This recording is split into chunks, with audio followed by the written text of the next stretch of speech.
చాలు. దేవునికి స్తోత్రం. Praise lord. హల్లెలూయా చెప్దాం. Praise lord. హల్లెలూయా. కొట్లు ధాన్యముతో నిండును, క్రొత్త ద్రాక్షరసమును క్రొత్త తైలమును గానుగులకు పైగా పొర్లి పరును. దేవుడు ఈ వాక్యము ద్వారా మనతో మాట్లాడును గాక. చెప్దాం, రెండు చేతులే చెప్దాం. Praise lord. హల్లెలూయా. ఈ వాక్యము, ఈ వాగ్దానము మనము దేవుని సన్నిధిలో కనిపెట్టి ఉపవాసం ఉండి ప్రార్థించినప్పుడు దేవుడు బయలుపరిచినటువంటి వాగ్దానం. ఈ వాగ్దానము చదివినప్పుడు, విన్నప్పుడు ఒక సమృద్ధి ప్రతి ఒక్క కుటుంబంలో కలుగుతుంది. ఒక సంతోషం ప్రతి ఒక్కరి జీవితాల్లో కలుగుతుంది. ప్రతి ఒక్కరూ కూడా దేవుని కృపను ఎరిగి బ్రతుకుతారనే ఆశ, ఆలోచన ఉంది. అయితే మొదట నాకు అర్థమైంది అదేంటి అంటే, క్రొత్త తైలము, ఒక నూతన అభిషేకము దేవుడు సంఘానికి ఇవ్వబోతున్నాడు అని మనం 3-4 నెలలు దేవుని సన్నిధిలో బలం పొందడానికి, బలపరచబడ్డానికి, కట్లు తెగిపోవడానికి అభిషేకం మన మీదకి రావాలని కనిపెట్టి ప్రార్థన చేశాం. దేవునికి స్తోత్రం. హల్లెలూయా. ప్రతి నెల సంపూర్ణ రాత్రి కుడికిలో సంసోను మీదకి బలమైన అభిషేకము వచ్చినప్పుడు, అతను తాళ్ళ చేత కట్టబడి ఉన్నప్పుడు అవి అగ్నితో కాల్చబడిన తాళ్ళగా మార్చబడినట్లుగా అభిషేకం అతని మీదకి వచ్చినప్పుడు జరిగింది. కాబట్టి మన కుటుంబాలకి కట్టబడిన కట్లు తెగిపోవాలి అంటే, సంకటాలు, బాధలు, ఇబ్బందులు తొలగిపోవాలంటే మన మీదకి అభిషేకము రావాలి. ఆ అభిషేక తైలంతో నింపబడాలి అని మనం కొన్ని నెలలు ఉపవాసం ఉండి ప్రార్థన చేసాం. ఆ విధంగానే ఉపవాస ప్రార్థన కూడికల్లో కూడా అదే ఉద్దేశంతోనే మనం మే నెలలో కూడికలు ఏర్పాటు చేసుకున్నాం. దేవునికి స్తోత్రం. హల్లెలూయా. అయితే దాదాపు ఒక 10-15 రోజుల క్రితం నేను ప్రార్థన చేసుకుంటున్నప్పుడు వాగ్దానం గురించి ఆలోచన, నీకు తెలిసిన దాన్ని బట్టి నువ్వు బోధించినట్లుగా నీకు అనిపించలేదని నా మనస్సాక్షి నాతో అన్నట్లుగా అనిపించింది. అదేంటి? అభిషేకం గురించే కదా కనిపెట్టింది, అది రావాలని కోరుకున్నాం, ఆ విధంగానే జనాలను సిద్ధపరిచాం అని నా మనసులో నేను ఆలోచించడం మొదలుపెట్టాను. దేవుడు మనతో ఎలా మాట్లాడతాడంటే, కొన్ని తలంపులు, కొన్ని ఆలోచనలు, ఎప్పుడూ దాని గురించి మనం ఆలోచించిన సందర్భాల్లో, దాని గురించి తెలియని సడన్గా ఒక ఆలోచన అలా మెరుపులాగా వచ్చి వెళ్ళిపోతుంది. దాన్ని వాక్యపు వెలుగులో పరిశీలన చేసి అర్థం చేసుకోవాలి. ఈ వాక్య విషయంలో, ఈ వాగ్దాన విషయంలో కూడా నాకు అలానే దేవుడు, నేను బైబిల్ చదువుకునే టయానికి రోజు 12 అవుద్ది. అన్ని ఇంట్లో సర్దుమణిగి అందరు పడుకుంటే కానీ నా దినచర్య ప్రారంభం కాదు. ఒక్కోసారి అలసిపోయిన సందర్భంలో 1 గంటకి, లేకపోతే కాస్త ఓపుకున్నప్పుడు ఇంకొక గంట ఆయన సన్నిధిలో కనిపెట్టి చదువుకొని రాసుకొని మళ్ళీ పడుకోండి. ఈ మాట నాకు ఎప్పుడైతే అనిపించిందో, అసలు ఏంటి దేవుని ఉద్దేశం, దేవుని యొక్క సంకల్పం ఏంటి అని దేవుని సన్నిధిలో కనిపెట్టి ప్రార్థన చేస్తూ ఉంటే, నువ్వు అసలు పాయింట్ మర్చిపోయి సంఘానికి నువ్వు బోధిస్తున్నావు. ఏంటంటే అసలు పాయింట్ మర్చిపోయానంట. క్షమించండి. దీనికి స్తోత్రం. హల్లెలూయా. మనం చదివిన దేవుడు మనకిచ్చిన వాగ్దానంలో 3 భాగాలు ఉన్నాయి, 3 ఉద్దేశాలు ఉన్నాయి, 3 తలంపులు ఉన్నాయి. వాటిలో నేను ఒకటి పై 2 ఉద్దేశాలను తలంపులు వదిలేసి చివరి ఈ ఉద్దేశాన్ని తలంపును మాత్రమే మీతో ప్రస్తావించినట్లుగా దేవుడు ఒక సమృద్ధిని ఇస్తాడన్నట్లుగా చెప్పాను. ఏంటి ఆ 3 భాగాలు అంటే, ఒకటి కొట్లు ధాన్యముతో నిండును. కొట్లు ధాన్యంతో నిండును అంటే దేవుడు మనకు తినడానికి కావలసిన ఆహారము దయచేస్తాడు అని నమ్మాను. దీనికి స్తోత్రం. హల్లెలూయా. నిజమే. ఎలాంటి వారికైనా సరే, ఎంత పేదవారైనా సరే, దేవుడు ఈ సంవత్సరం పస్తులైతే ఉంచకుండా ఏ పూటకు ఆ పూట కడుపైతే నింపాడు. దీనికి స్తోత్రం. హల్లెలూయా. పస్తులతో అంటే శారీరక సంబంధమైన ఆహారాన్ని దేవుడు ఇచ్చాడు. భుజించాం ఏదో ఒక విధంగా, తినటానికి లోటు లేకుండా దేవుడు ఆ సమృద్ధిని అయితే ఇచ్చాడు. నేనైతే నమ్ముతున్నాను. దీనికి స్తోత్రం. హల్లెలూయా. రేపటికి ఎలా అనగానే ఈరోజు ఏదో ఒక విధంగా దేవుడు మార్గం తెచ్చాడు. అది నా కుటుంబంలో అని చెప్పను, ప్రతి కుటుంబంలో ఆ క్రియలు దేవుడు చేశాడు. దీనికి స్తోత్రం. హల్లెలూయా. ఈ నెల ఇలా ఉంది, వచ్చే నెల ఎలా ఉంటుందన్న భయం మన జీవితాలు ఉన్నప్పుడు ఆ నెల కూడా ఎలాంటి భయం లేకుండా దేవుడు కాచాడు, గడిపాడు, ఆ విధంగా నడిపించాడు. దీనికి స్తోత్రం. హల్లెలూయా. ఆ విధంగానే ఇక్కడ క్రొత్త ద్రాక్షరసము అనేది ఆనందానికి సంకేతం. ఎందుకంటే పరిశుద్ధాత్మను వాళ్ళు పొందుకున్నప్పుడు దేవుని సన్నిధిలో బలముగా కేకలేసి ప్రార్థనలు చేస్తున్నప్పుడు కింద ఉన్న వారికి, ఏంది వీళ్ళు ఇంత అరుపులేస్తున్నారు, అంత కేకలేస్తున్నారు, ఉదయాన్నే క్రొత్త మద్యమునైనా క్రొత్త ద్రాక్షారసమునైనా ఏమైనా తాగారా అన్నట్లుగా వాళ్ళు అనుకున్నారు. అంటే ద్రాక్షరసము సంతోషానికి, ఆనందానికి సదృశ్యం. కానా విందులో కూడా యేసు ప్రభు నీటిని ద్రాక్షరసంగా మార్చినప్పుడు ఆ ద్రాక్షరసము పుచ్చుకున్నటువంటి ఆ పెద్దలైతే, ఆ వ్యక్తులైతే చాలా ఆనందపడినట్లుగా మనం చూస్తాం, సంతోషపడినట్లుగా మనం చూస్తాం. అందరూ మొదట మంచిది పోసి జబ్బుది పోయారు, అదే ఉంచుతారు. నువ్వైతే ఫస్ట్ మంచిది పోసావు, చివరి కూడా మంచిది పోసావు అని ఒక ఆనందాన్ని వ్యక్తపరిచినట్టుగా మనం చూస్తాం. అంటే ఎన్ని శ్రమలున్నా, బాధలున్నా మన బ్రతుకులో దేవుడు ఉన్నాడనే ధైర్యం మనకు ఆనందాన్ని కలుగజేస్తుంది. దేవునికి స్తోత్రం. హల్లెలూయా. మూడవదిగా తైలము అంటే అది అభిషేకము. ఆ పాయింట్ ఒక్కటే, దాని మీదనే దేవుడు ఎవరెవరిని దేవుడు ఎలాంటి తైలంతో నింపాడు.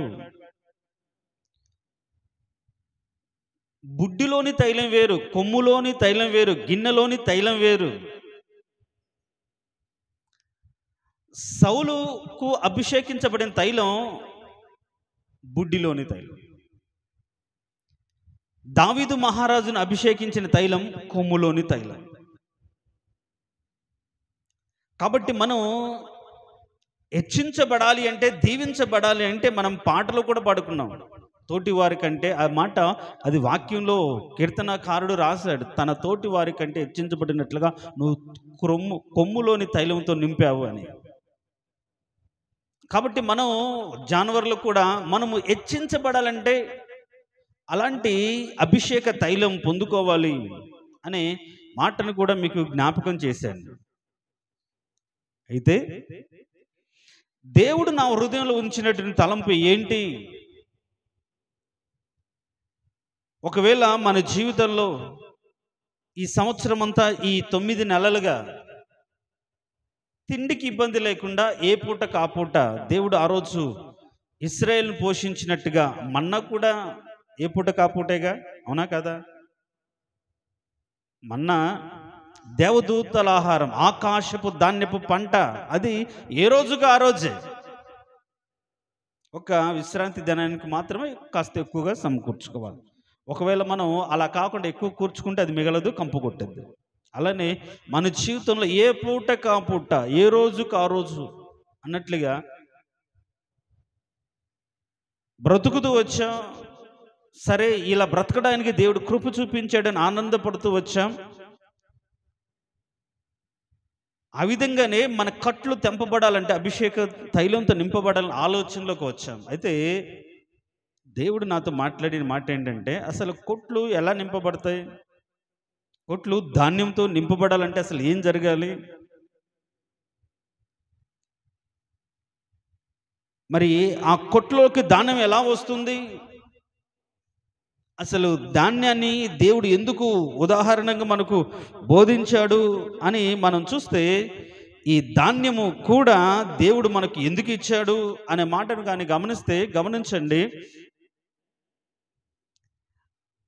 9 నెలలు, దాదాపుగా 8 నెలలు నేను ప్రసంగాలు చేశాను. సెప్టెంబర్ నెల నుంచి అనుకుంటాను దేవుడు నాతో మాట్లాడిన దాన్ని బట్టి ప్రసంగాలు కాదు, ఉపదేశం చేయాలి. ఆ ఉపదేశంలో, వాక్యంలో ప్రతి ఒక్క విశ్వాసి ఏం నేర్చుకోవాలి ప్రసంగాల్లో అంటే? ఒక హెచ్చరికలు నేర్చుకుంటారు ప్రసంగాల ద్వారా. అంటే ఒక లెక్చరర్ ఏ విధంగా టీచ్ చేస్తే, ఓహో కొద్దిగా మోటివేట్ చేస్తే ఇలా ఉండాలి, అలా ఉండాలి అనుకొని, అలా ఉంటే బాగుంటుంది అనుకుంటూ ఉన్నట్లుగానే ప్రసంగాలు ఉంటాయి. దావీదు ఆ పాపం చేశాడు కాబట్టి ఇలా జరిగింది, ఈ వ్యక్తి ఇలా చేశాడు ఇలా జరిగింది, కాబట్టి నువ్వు అలా ఉంటే అలా జరుగుతుంది, కాబట్టి నువ్వు ఎలా ఉన్నావు అనేదే ప్రసంగం. అంతకుమించి ఏం కాదు. ప్రసంగం చేయడం పెద్ద కష్టమేం కాదు. ఎందుకు, ఎప్పుడు, ఎలా, ఏమిటి అనే 4 పాయింట్లు తీసుకొని దావీదుని దేవుడు ఎందుకు దీవించాడు, ఎలా దీవించాడు, ఎప్పుడు దీవించాడు అని ఆ కోణంలో ఆలోచన చేస్తే, వాక్యం నేర్చుకోగలిగితే ఈజీగా ప్రసంగం చేయొచ్చు. అని ఎందుకు శపించబడ్డాడు అనేది, ఎలా శపించబడ్డాడు అనేది మనం ప్రశ్నించుకొని దానికి జవాబు వెతకడమే. వెతికిన దాన్ని ఒక స్ట్రక్చర్డ్ ఫార్మేట్లో రాసుకొని చెప్పడమే ప్రసంగం. పెద్ద కష్టమేగా. దీనికి స్తోత్రం, హల్లెలూయా. అయితే భక్తి నేర్పడం చాలా కష్టం. సంఘానికి దేవునికి చిత్తాన్ని, దేవునికి ఉద్దేశాన్ని, దేవునికి ఆలోచన ఎరగగలిగి ఒక సంఘముగా కట్టబడడం అనేది చాలా కష్టమైన విషయం. కొన్ని వేల ప్రసంగాలు ఈ 30 ఏళ్లలో వింటారు. ప్రసంగాలు విని వాటిని బట్టి మార్చుకొని సరిదిద్దుకొని స్థిరపరచబడింది చాలా తక్కువ. అయితే యేసుక్రీస్తుని గురించి మనం తెలుసుకున్న దాన్ని బట్టి ఆయనతో సంబంధాన్ని మనం బలంగా ఏర్పరచుకోగలుగుతాం. దేవునికి స్తోత్రం, హల్లెలూయా. అందుకనే బైబిల్ స్టడీలో కూడా మీ పాపము ఆయనకు మీకు అడ్డుగా వస్తుంది అనే మాటలో దేవుడు మనకు ఇచ్చిన ఉపదేశం ఏంటి అంటే, పాపం అనగానే చాలామంది వ్యభిచారము, దొంగతనము, నరహత్య ఈ పాపమే, ఈ పాపము చేయట్లేదు కాబట్టి దేవుడు ఎందుకు మా ప్రార్థన ఆలకించట్లేదు అని అనుకున్న వారికి దేవుడు జవాబుగా, పాపం అంటే చాలా ఉన్నాయి, అవి కాదు, మేలైనది చెయ్యనెరిగి అలాగూ చేయకపోతే పాపము, విశ్వాస మూలము కానిది పాపము, తన పొరుగు వాని తిరస్కరించువాడు పాపం చేసిన వాడవుతాడు. అంత మాత్రం కాకుండా ఇలా భక్తిహీనులతో సహవాసము పాపము, దేవుని అంటే లోక సంబంధమైన ప్రజల మాట విని దేవునికి విరోధంగా బ్రతకడము పాపము. ఇలాంటి మాటలు ఇవన్నీ కూడా బైబిల్ స్టడీలో మనం ధ్యానం చేస్తాం. దేనికి స్తోత్రం, హల్లెలూయా. అది ఉపదేశంలో భాగం. పాపము అనగానే ఏదో జనరల్గా తెలిసినవి కాకుండా ఇంకాస్త లోతుగా, ఓహో ఇవన్నీ కూడా సులువుగా చిక్కులు పెట్టి సమాజంలో ఉంటుండగా ఇవి తప్పదులే, చేయకపోతే ఎట్లా అని చేస్తూ తప్పు కాదని భ్రమలో బ్రతుకుతూ మనుషులుగా ఇవి తప్పవు, సమాజంగా ఇవి తప్పవు, ఇవి ఇలా చేయకపోతే బ్రతకలేము అనే భ్రమలో సాతాను మనల్ని జొప్పించి ఆ పాపముల కింద మనల్ని ఉంచి దేవుని కృపను దూరం చేస్తుంది. చాలామంది జీవితాల్లో నీతిగానే ఉంటారు, కానీ ఎదుటి వారి గురించి ఒకలాంటి తిరస్కార ఉద్దేశం హృదయంలో ఉంటుంది. అది పాపంగా దేవుడు పరిగణిస్తుంటాడు. చాలామంది కూడా మంచిగానే ఉంటారు, యథార్థంగా ఉంటారు, భక్తి చేస్తుంటారు, ఆ పరిసయ్యులాగా దశం భాగాలు ఇస్తారు, ఉపవాసాలు ఉంటారు, దొంగతనం చేయరు, వ్యభిచారం చేయరు, ఏమీ చేయరు, కానీ మేలైనది నెరిగి అలాగ చేయకుండా ఉంటారు. ఒకరు బాధలో ఉన్నప్పుడు, ఒకరు దుఃఖంలో ఉన్నప్పుడు ఇలా చేస్తే బాగుంటుంది కదా అని మనసులోకి వచ్చి కూడా మనకెందుకులే అనుకొని ఊరుకొని ఉండడం పాపం. ఇవే దేవుడు రేపు తీర్పులో దృష్టిస్తాడు. మీలో ఒకనికి చేస్తే, అలాంటి బలహీనలో ఒకనికి చేస్తే నాకు చేసినట్లే అని ఆయన డైరెక్ట్గా అంటాడు. ఆయనకు చేయడం అంటే మన తోటి వారికి సహాయపడడం.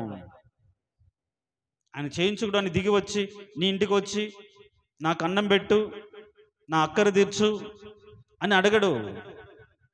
ఎవరైతే బాధలో ఉన్నారో, దుఃఖంలో ఉన్నారో, కష్టంలో ఉన్నారో వారి పక్షాన మనకు చేతనైనది ఏదైనా చేయగలిగి ఉండి కూడా అది ఒక మాట సహాయము, ధన సహాయము, మన అవసరంతో ఏది కూడా చేయకుండా నాకెందుకులోనే అనుకోవడం పాపం. ఆ పాపమే దేవుని కృపను మన మీదకి రాకుండా చేస్తుంది అనే ఒక సత్యాన్ని మనం నేర్చుకున్నాం. ఎందుకని ప్రభువా నన్ను రక్షించవు, ఎందుకని ప్రభువా నా ప్రార్థన వినవు అంటే నువ్వేదో వ్యభిచారం చేసావు, దొంగతనం చేసావు, పాపం చేసావు అని కాదు.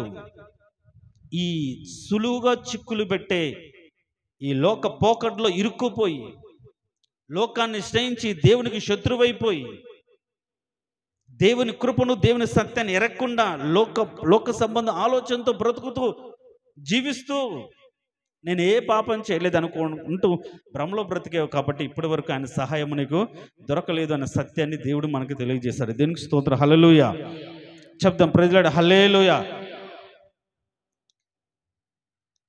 దేవుని సన్నిధిలో కనిపెట్టినప్పుడు దేవుని యొక్క ఉద్దేశం, దేవుని యొక్క సత్యం, ఆయన మనసు ఎలాంటిదో అది బోధించాలి సంఘానికి. సంఘస్థులను ఎవరైతే దేవుని సన్నిధికి వచ్చారో వారు దేవుని మనసును ఎరిగి పరిశుద్ధంగా, నీతిగా బ్రతికేటట్లుగా వారిని కట్టాలి అని దేవుడు నాతో మాట్లాడే. దేవునికి స్తోత్రం. హల్లెలూయా. ఈ లోకంలో దీవించబడినా దీవించకపోయినా, దీవించబడకపోయినా, అభివృద్ధి చెందినా అభివృద్ధి చెందకపోయినా, ఆశీర్వదించబడినా ఆశీర్వదించబడకపోయినా ఒకటి మాత్రం సత్యం, అది నీవు సంఘానికి పరిశుద్ధతలో నడపాలి, నీతిగా బ్రతకటట్లుగా నేర్పాలి, యథార్థంగా జీవించేటట్లుగా నేర్పాలి. అప్పుడు మాత్రం వాళ్ళు దేవుని ఎదుట నిలబడడానికి శక్తిమంతులు అవుతారు అనే గాఢమైన తలంపు దేవుడు నా హృదయంలో ఉంచిన దాన్ని బట్టి నా ఆలోచన ధోరణి మారింది. దేవునికి స్తోత్రం. హల్లెలూయా. కాబట్టి పరిశుద్ధులుగా పిలువబడ్డాము, కాబట్టి పరిశుద్ధులుగా ఉండాలి. మన పిలిపే పరిశుద్ధులుగా ఉండడానికి పిలువబడ్డాం అనే వాక్యాన్ని మనం విన్నాం. ఇష్టానుసారంగా నడవడానికి కాదు. సంఘంగా కట్టబడే విషయంలో ఒక క్రమ పద్ధతి ఉంటుంది, ఒక ఉద్దేశం ఉంటుంది. ఆ సత్యాన్ని, సంఘ సత్యాన్ని ఎరిగిన వారికి మనం కట్టబడాలి. దేవుని మనసు ఎరిగిన వారికే ఈ లోకంలో జీవించాలి. వాక్యము తెలుసుకున్న వారిగా మనం బ్రతకాలి అని ఆశ దేవుడు నా హృదయంలో ఉంచాడు. కాబట్టి ఎక్కువగా ఆశీర్వాదం గురించి నేను బోధించకుండా కేవలం సత్యము, పరిశుద్ధాత్మ, నీతి, యథార్థత అనే ఇవన్నీ కూడా ప్రవర్తనకు సంబంధించిన విషయాలు. అవి దేవుడు ఖచ్చితంగా చూసేది అదే. రేపు దేవుడు నువ్వు ఎంత సంపాదించుకొని నాకు పరలోకానికి తెచ్చావమ్మా అని అడగడు. నువ్వు ఇక్కడ సంపాదించిన దాన్ని బట్టి అక్కడ నువ్వు మేడలు మిద్దెలు ఏం కట్టుకోలేవు. సత్క్రియలైన ధనాన్ని మనం ఇక్కడ కూర్చుకోవాలి. దీనికి స్తోత్రం. హల్లెలూయా చెప్దాం. Praise lord. హల్లెలూయా. సత్క్రియలైన ధనాన్ని ఆయన మనకు, ఈ సత్క్రియలైన ధనాన్ని మనం కూర్చుని కొంది ఆ డబ్బును బట్టి ఆడ మనకు కావలసిన బిల్డింగ్, ఒక స్థాయిని దేవుడు ఏర్పరుస్తాడు. అందుకనే బైబిల్లో ఎఫెసీయులకు రాసిన పత్రికలో మీరు సత్క్రియ, ఆయన నిర్ణయించిన సత్క్రియ చేయడానికే దేవుడు మిమ్మల్ని ఏర్పరచుకున్నాడని మాట ఉంటుంది. మన రక్షించబడిందే, దేవుడు నిర్ణయించిన క్రియలు చేయడానికి అనే మాట మనకు అర్థమైనప్పుడు అసలు మనకు ఏం ఆలోచన రావాలి? అవును ప్రభా, నేను చేయడానికి మీరు నిర్ణయించిన క్రియ ఏంటనే ఆలోచనతో మన ఉద్దేశం, మన తలంపులు, మన ఆలోచనలు కాకుండా ప్రభా నేను చేయవలసిన పని ఏంటి, నీవు ఈ లోకంలో నేను చేయడానికి నాకు ఉద్దేశించిన, నాకు నిర్ణయించిన, నాకు అప్పచెప్పాలని మీరు చూసిన ఆలోచన ఏంటని దేవుని సన్నిధిలో కనిపెట్టి ప్రార్థన చేస్తారు. అలాంటి ఆలోచనలోకి మనము రావాలి. దేవునికి స్తోత్రం, హల్లెలూయా. ఎప్పుడు మన గురించి, మన బిడ్డల గురించి, మన భవిష్యత్తు గురించి, మన కుటుంబం గురించి మాత్రమే కాకుండా దేవుని గురించి, దేవునికి ఇంటిని గురించి, దేవునికి చిత్తాన్ని గురించి, దేవునికి తలంపుని గురించి, దేవునికి ఆశ గురించి, మన ఆశలు నెరవేర్చుకోవడానికి వస్తాం. దేవుడికి కూడా ఒక ఆశ ఉంటుంది కదా, దేవుడికి ఒక కోరిక ఉంటుంది కదా, దేవుడికి కూడా ఆలోచన ఉంటుంది కదా. చిన్న బిడ్డలు, పిల్లలు చిన్నప్పుడు తల్లిదండ్రులు కూడా వాళ్ళకి నచ్చినట్లుగా వాళ్ళు కోరుకున్నన్ని ఇస్తూ ఉంటాడు పిల్లలు. తల్లిదండ్రులు ఏమి ఇస్తున్నా సరే మధ్య మధ్యలో నువ్వు ఇలా ఉండాలి నాన్న, ఇలా బ్రతకాలి అని వాళ్ళ ఉద్దేశాన్ని పిల్లలకు చెప్తూ ఉంటారు. అవునా కాదు? చెప్పట్లేదా? పిల్లలకు అడిగింది ఊరికే కొనిపెడుతున్నారా? కొనిపెట్టినా ఇచ్చినా మధ్య మధ్యలో ఏం చేస్తుంటారంటే, మీరు ఇలా ఉంటే నాకు చాలా సంతోషం, ఇలా బతుకుతే నాకు చాలా ఆనందం అని బిడ్డలకు తల్లిదండ్రులు చెప్తూ ఉంటారు. అంటే వాళ్ళు బ్రతికినంతకాలం అలా అని చెప్తూనే ఉంటారా?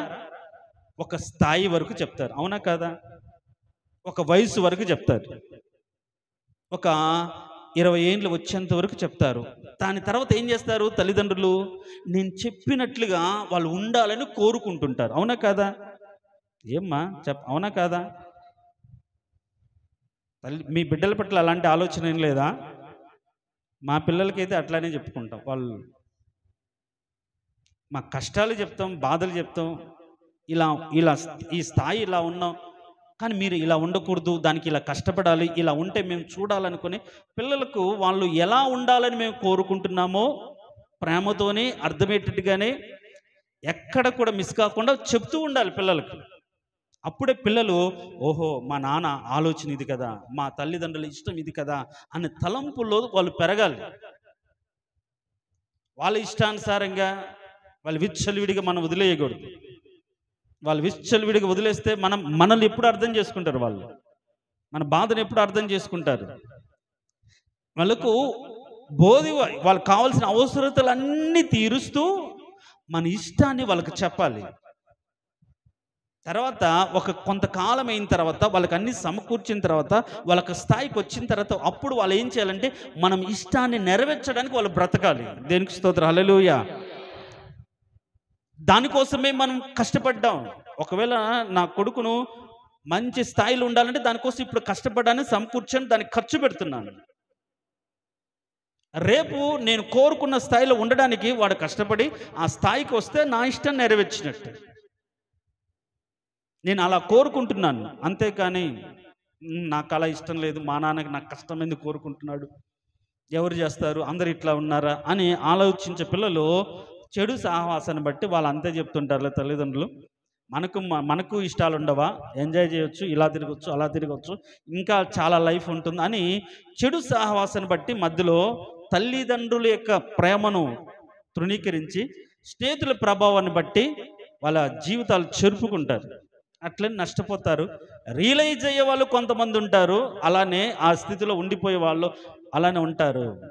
అయితే ఒకటి మాత్రం వాస్తవం, తల్లిదండ్రులుగా మనము బిడ్డల మీద ఎలాంటి ఆశ పెట్టుకున్నామో ఒక స్థాయి వరకు వచ్చి వారిని పెంచిన తర్వాత, ఒక స్థాయి తర్వాత వారి దగ్గర నుంచి ఏదైతే కోరుకుంటామో, రేపు వారి మీద నేను ఆధారపడాలి, రేపు వారి ద్వారా పోషించబడాలి, రేపు వాళ్ళు నన్ను పోషించాలి, లేకుంటే ఇలాంటి స్థితిలో నా బిడ్డలు ఉండాలి అన్నట్లుగా మనం కోరుకుంటాం. అది ఆశపడుతున్నట్టుగానే దేవుడు కూడా ఎప్పుడు నువ్వు చిన్న పిల్లవాడిగా ఇవ్వు ప్రభా, ఇవ్వు ప్రభా, ఇవ్వు ప్రభా అన్నట్లు కాకుండా ఒక స్థాయి వచ్చిన తర్వాత బిడ్డలు కూడా తల్లిదండ్రులకి ఇవ్వాలా లేదా? ఏమ్మా, మా బిడ్డలు మాకు ఇచ్చినా ఇవ్వకపోయినా పర్లేదు, వాళ్ళు ఇవ్వకపోయినా మేము బతకగలిగినంత సంపాదించుకున్నాం అనుకుంటూ బతుకుతారు ఎవరైనా? లేదుగా. ఎంత ఉన్న వాళ్ళైనా సరే ఒక స్థాయికి వచ్చిన తర్వాత వాళ్ళు మాకు ఇవ్వాలి, మమ్మల్ని ఇలా ఉండాలని కోరికతో ఉంటారు. అలానే దేవుడు కూడా నువ్వు విశ్వాసంలో ఇన్ని సంవత్సరాలుగా దేవుని సన్నిధిలో ఆయన ఎరిగిన తర్వాత ఇంకా ఇవ్వు ప్రభా, ఇంకా చెయ్యి ప్రభా, ఇంకా ఇంకా నువ్వు ఆయన చేస్తూ ఉంటే, ఆయన ఇస్తుంటే నువ్వు ఇంకెప్పుడు ఆయనకి ఇచ్చేది, ఇంకెప్పుడు నువ్వు ఆయనకి చేసేది. అందుకనే కొరింథీ సంఘాన్ని హెచ్చరిస్తాడు, మిమ్మల్ని చూస్తే మీరు ఆల్రెడీ బోధకులై ఉండవలసిన వారై ఉంటే మీరు అలా కాకుండా ఇంకా ఏమన్నారు, పసిపిల్లల్లాగా ఉన్నారు అని అంటాడు. అంటే అర్థమేంటి? పసిపిల్లలంట ఇంకా ఆ కొరింథీలకు రాసిన పత్రికలు అంటారు, వాళ్ళు ద్వేషము, అసూయ, కపటంతో బతుకుతున్నారు. దాన్ని ఏమంటారంటే అభివృద్ధి చెందనటువంటి ఆత్మీయ స్థితి అంటాడు. ఇంకా అది వదిలిపెట్టేసి పరిశుద్ధత, నీతి, యథార్థత ఏ విధంగా బ్రతుకుతే దేవుడు సంతోషపెడతాడు, ఇంతగా నా కోసం ప్రాణం పెట్టిన నా దేవుణ్ణి ఏ విధంగా సంతోషపెట్టాలనే ఒక సమర్పణ, ఒక ఆలోచన అనే స్థాయికి మనం రాగలిగినప్పుడే అప్పుడే మనం ఏమవుతామంటే పరిశుద్ధత నుంచి అతి పరిశుద్ధతలోకి ఏంటి సంపూర్ణతలోకి మనము ప్రయాణం అవుతాం. పరిశుద్ధులు పరిపూర్ణులు అవ్వాలా లేదా? బైబిల్ ఆ మాట ఉందా లేదా? లేదా? పరిశుద్ధులు, మనం పరిశుద్ధతలో ఆగిపోకూడదు, పరిశుద్ధతను సంపూర్తి చేసుకోవాలి. ఆయన రక్తము ద్వారా కడగబడ్డాం, పాపంలో పడకుండా జాగ్రత్త పడ్డాం. ఆ స్థాయిలో, ఆ స్థితిలో ఉంటే సరిపోదు, దాన్ని ఏం చేయాలి? సంపూర్తి చేయాలి. ఆ రూపంలోకి మారగలిగినటువంటి సంపూర్ణ స్థితిలోకి రావడమే విశ్వాసం. మనం ఇంకా అదే ఎక్కడేసిన గొంగలు అక్కడేనట్లుగానే అదే భక్తిలో బతకకుండా ఇప్పటి వరకు ఎలాగోనో బతకం, ఇక మీదట మనం ఎవరి కోసం బతకాలి? దేవుని కొరకు బ్రతకాలని ఆశ. దేనికి స్తోత్రం, హల్లెలూయా చెప్దాం, ప్రైజ్ ది లార్డ్, హల్లెలూయా.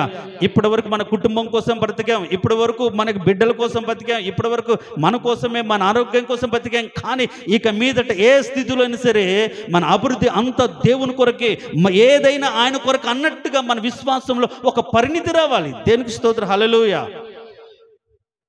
అలా రాకపోతే అలాంటి వారిని మనం క్రియేట్ చేయలేం, తయారు చేయలేం. నా ఆశ అంతే, ఇంకా మనం ఇంకా దేవుని దగ్గర పొందుకునే వాళ్ళం కాకుండా దేవుడిని ఆశను తీర్చేవారిగా మనం ఉండాలి. దేవునికి స్తోత్రం, హల్లెలూయా చెప్దాం, ప్రైజ్ ది లార్డ్, హల్లెలూయా. దేవుని కోరిక నెరవేర్చేటట్టుగా దావీదుని గురించి ఏమంటాడు? నా యొక్క హృదయానుసారుడు, నా ఉద్దేశాన్ని నెరవేర్చేవాడు. అబ్బా చాలు, నా ఉద్దేశాన్ని నెరవేర్చేవాడు దావీదు.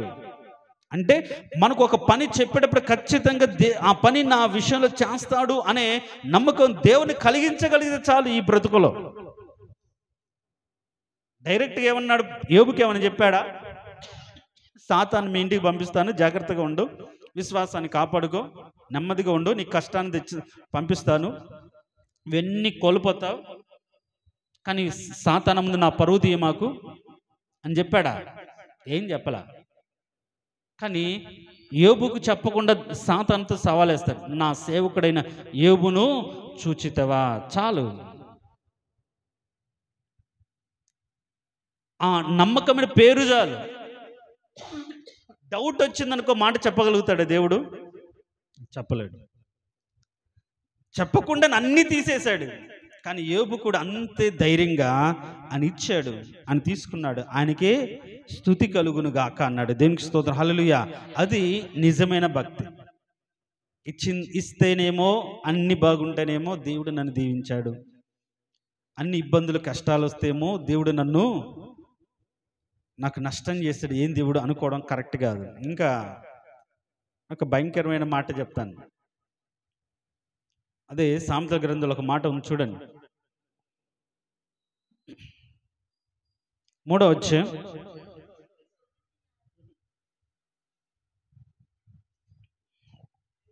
'ఆయన తనకిష్టుడైన వానిని' అనే మాట చూడమ్మా.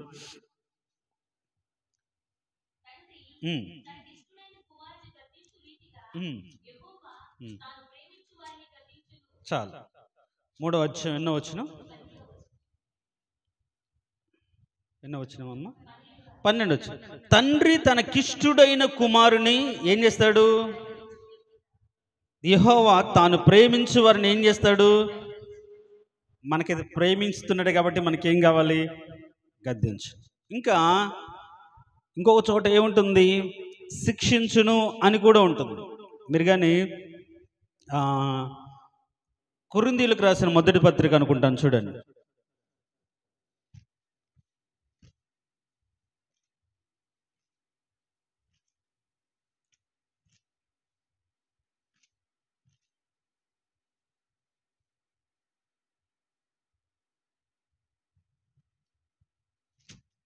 మొదటి పత్రిక 2వ పత్రిక చూడండి. ఆయన తాను ప్రేమించి వారిని శిక్షించి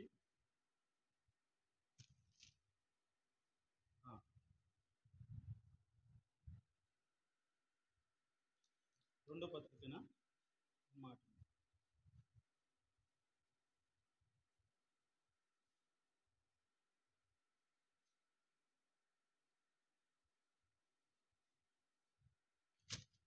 లేదా?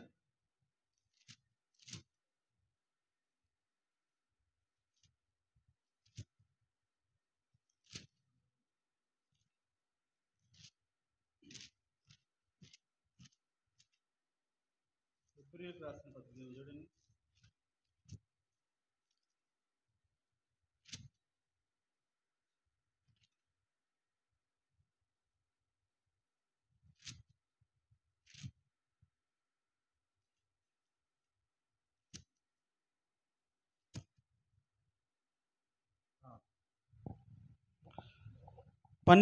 హెబ్రీయులకు రాసిన పత్రిక 12వ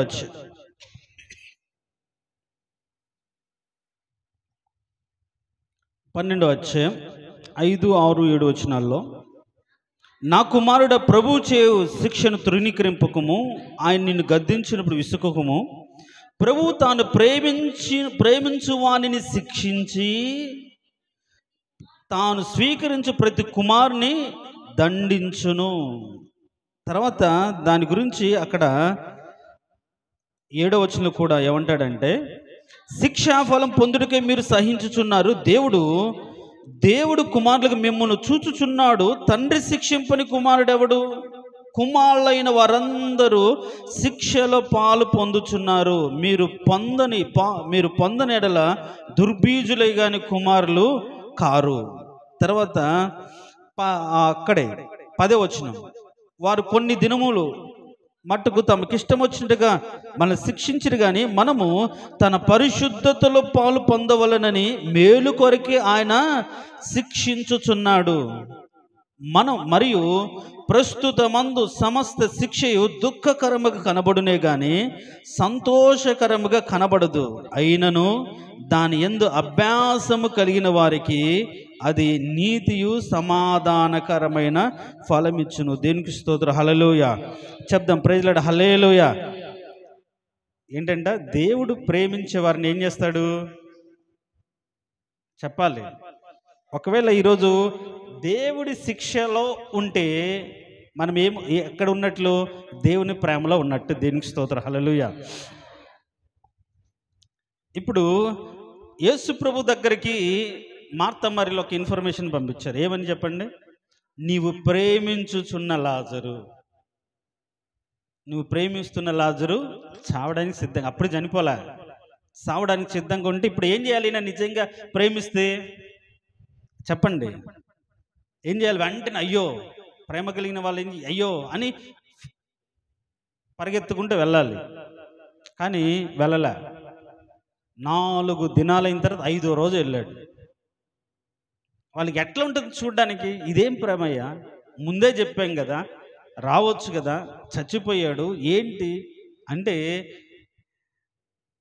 నేను విన్నాను ఒక చోట ఎందుకు ఇలా జరిగింది అంటే, యూదులలో ఒక ఆచారం ఉండేదంట. అదేంటంటే, ప్రాణం పోయిన తర్వాత, మనిషికి ప్రాణం పోయిన తర్వాత 3 దినాలు ఆత్మ ఇక్కడే తిరుగుతుంటుంది. అవకాశం ఉంటే మళ్ళీ వస్తుంటుంది.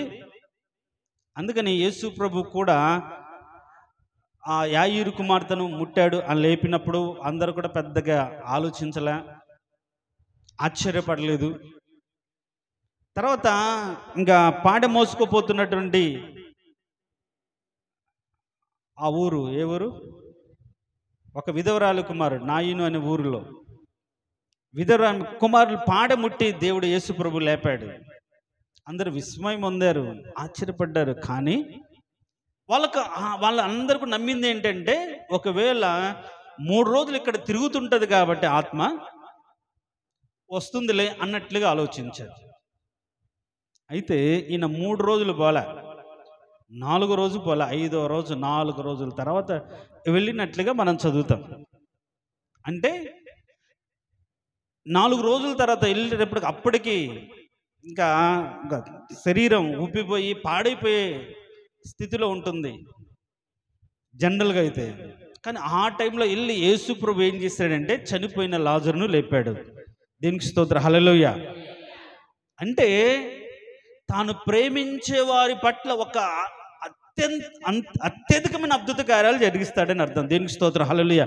అందుకనే ఆ శిక్ష ప్రస్తుతం కొంచెం కాలం ఎలా ఉంటుందని చదివావా, దుఃఖకరంగా ఉంటుంది. ఏంది ప్రభు మాట్లాడు, ఏంటి ప్రభు మాకు సాయం చేయడు, ఏంటి మేము అడిగినా రాడు. కానీ దాంట్లో అభ్యాసం చేయాలని ఉంది. అంటే అభ్యాసం అంటే ఏంటమ్మా అభ్యాసం అంటే? తెలుగు ఇంగ్లీష్లో చెప్పండి, అందరికి అర్థమవుతుంది. ఏంటి? ప్రాక్టీస్ చేయాలి. శిక్షలో ప్రాక్టీస్ చేయాలి. బాధలో, ఇరుకులో, ఇబ్బందిలో దేవునికి చిత్తాన్ని ఎరిగి ఆయన ప్రేమను అర్థం చేసుకుని అభ్యాసం చేయాలి. ఈ శిక్ష ఎందుకు వచ్చింది, ఎలా వచ్చింది, ఎలా నీతిగా ఉండాలి, ఎలా కాపాడుకోవాలని మనం ప్రాక్టీస్ చేస్తే దానికి ఏం కలుగుతుందంటే నీతి సమాధానకరమైన ఫలం ఇస్తుంది. దేవునికి స్తోత్రం, హల్లెలూయా. నేను పునరుద్ధానమును నేను అన్న దేవుడు లాజరును 5వ రోజు వెళ్ళి వాళ్ళకి ఆలోచనలు తలంపులు తలకిందులు చేసి లేపేటప్పటికీ అక్కడ చదువుతాం, సర్వలోకం ఆయన వెంట వెళ్తున్నట్లుగా చదువు. అందుకే అప్పుడు శాస్త్రుల పరిస్థితులు చూసి లోకమంతా ఆయన వెంటబోతుంది. అంటే నమ్మారు, ఎవరైనా చేయొచ్చు అన్నట్లుగా నమ్మారు. కానీ ఇది మాత్రం మహా అద్భుతకరమైన కార్యం. దేవునికి స్తోత్రం, హల్లెలూయా. చెప్దాం, ప్రైజ్ లార్డ్, హల్లెలూయా. తాను ప్రేమించిన వారిని శిక్షిస్తాడు, గద్దిస్తాడు.